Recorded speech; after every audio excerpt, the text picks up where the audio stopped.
Animal Abuse by Tawny Blair. Why do people abuse animals? Well, that's a hard question to answer, but there are three main reasons why people abuse animals. Most people who abuse animals don't do it on purpose. They don't think about it or realize what they are doing. Many of the people don't know what's cruel. For example, some people don't realize what kind of shelter different animals need. They may keep their dog in a yard with a doghouse that gets flooded, or they may keep a dog on a short chain. Some people will try to keep their pet under control by using cruel types of discipline. They may think punishment and intimidation are the best way to solve these problems. Other people are cruel because they don't pay attention. Someone might accidentally forget to give their pet water or food some days. Also, sometimes people might accidentally leave their pets in cars on hot days. Hurting them. For example, some people like to hoard animals because they think they can care for more animals than they really can. They love animals, but unfortunately, they can't care for them all, and they end up living in spaces that are cramped and dirty and unhealthy. Nearly all these people can learn to understand how they are being cruel through education. The biggest group of abusers don't do it on purpose, but they don't keep doing it for a long time either. For example, a group of kids may decide to throw rocks at a dog. They can't resist the peer pressure and they want to look cool. They also may be with a group of friends who want to impress each other. However, we need to teach children not to be mean to animals. The last group of people who hurt animals are the worst. These people intentionally hurt them because they enjoy hurting others or because it makes them feel powerful. Many of these people would hurt other people if they could get away with it. They just choose to hurt animals because animals are more helpless than people.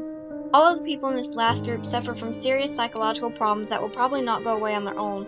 They often need licensed professional help, like a psychologist. Next comes a statement of the problem. The number of animal cruelty cases reported every day is shocking, but even worse is that the reported cases are just the tip of the iceberg, and most cases are never reported. Unlike violent crimes against people, cases of animal abuse are not compiled by state or federal agencies, making it difficult to calculate just how common they are. Discrimination is a social issue, and dogs are breed-specifically discriminated against. Dogs are living and breathing creatures. Just because they are lower on the food chain doesn't mean that we should harm them in any way. I want people to understand that unlike popular opinion, cruelty and neglect cross all social and economic boundaries. Animal abuse has been an interdisciplinary topic of study because it is linked to the other abuse of other people and antisocial behaviors, delinquency, and interpersonal violence. A substantial amount of research in recent decades is focused on the relationship between domestic violence and animal abuse. The research has shown that an abusive household often contains more than one victim and that the abuser is likely to harm both his intimate partner and domestic animals in the home. In one study of families under investigation for suspected child abuse, researchers found that pet abuse had occurred in 88% of the families under supervision for physical abuse of their children. Professor Arnold R. Luke and Jake Liven of Northeastern University and Carter Luke of MSPCA conducted the study, which was the first to examine the relationship between violence against animals and crime in general. Results indicate that 70% of those who committed crimes against animals had also been involved in other violent property, drug, and disorderly crimes. The study also concluded that a person who has committed animal abuse is 5 times more likely to commit violence against people, 4 times more likely to commit property crimes, and 3 times more likely to be involved in drunken or disorderly offenses. This is a big issue, guys. Animal abuse comes in many forms, but for purposes of simplification, we can be separated into 2 major categories: abuse that occurs because of negligence, or harm that results from deliberate acts. The lines are sometimes blurred between what is intentional and what is not. Cases are often decided on case-by-case specifics. So here are the categories: neglect, 2, malicious cruelty, and 3, hoarding. Neglect is failing to provide the animal with the necessities of life. Malicious cruelty can be anything from burning a dog to dog fighting. Hoarding is probably one of the worst because animals don't have enough food, water, or shelter, or a clean environment to live in. Hoarded dogs have problems. They often have behavior problems, and they have attachment problems and repetitive behaviors. They show less aggression and trainability. Worse than hoarding, in my opinion, are blood sports. Blood sports, as the name indicates, are activities that involve violence against animals for public entertainment. There are multiple types of blood sports, from bullfighting to animal fighting. This form of animal cruelty happens in every country and among multiple species, but dog fighting and cockfighting are by far the most common. They are both illegal, but they still happen, as well as illegal gambling and drug trafficking, and illegal firearms and prostitution. It's just something that we have to deal with and fight every day to save our animals. More classification of animal abuse. Abandonment.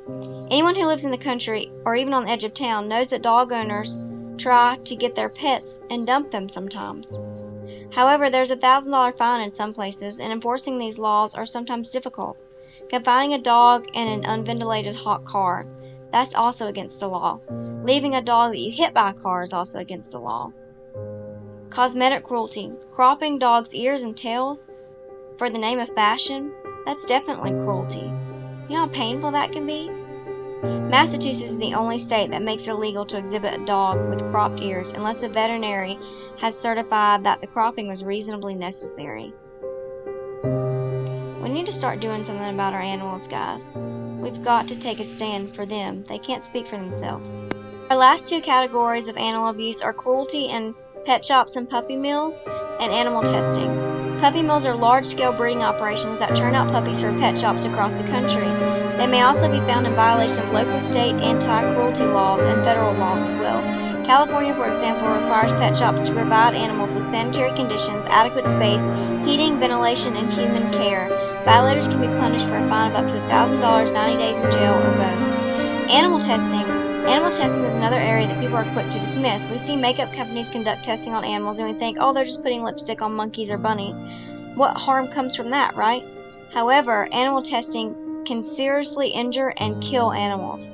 Animal testing results in helpless creatures being burned, crippled, poisoned, and sometimes killed.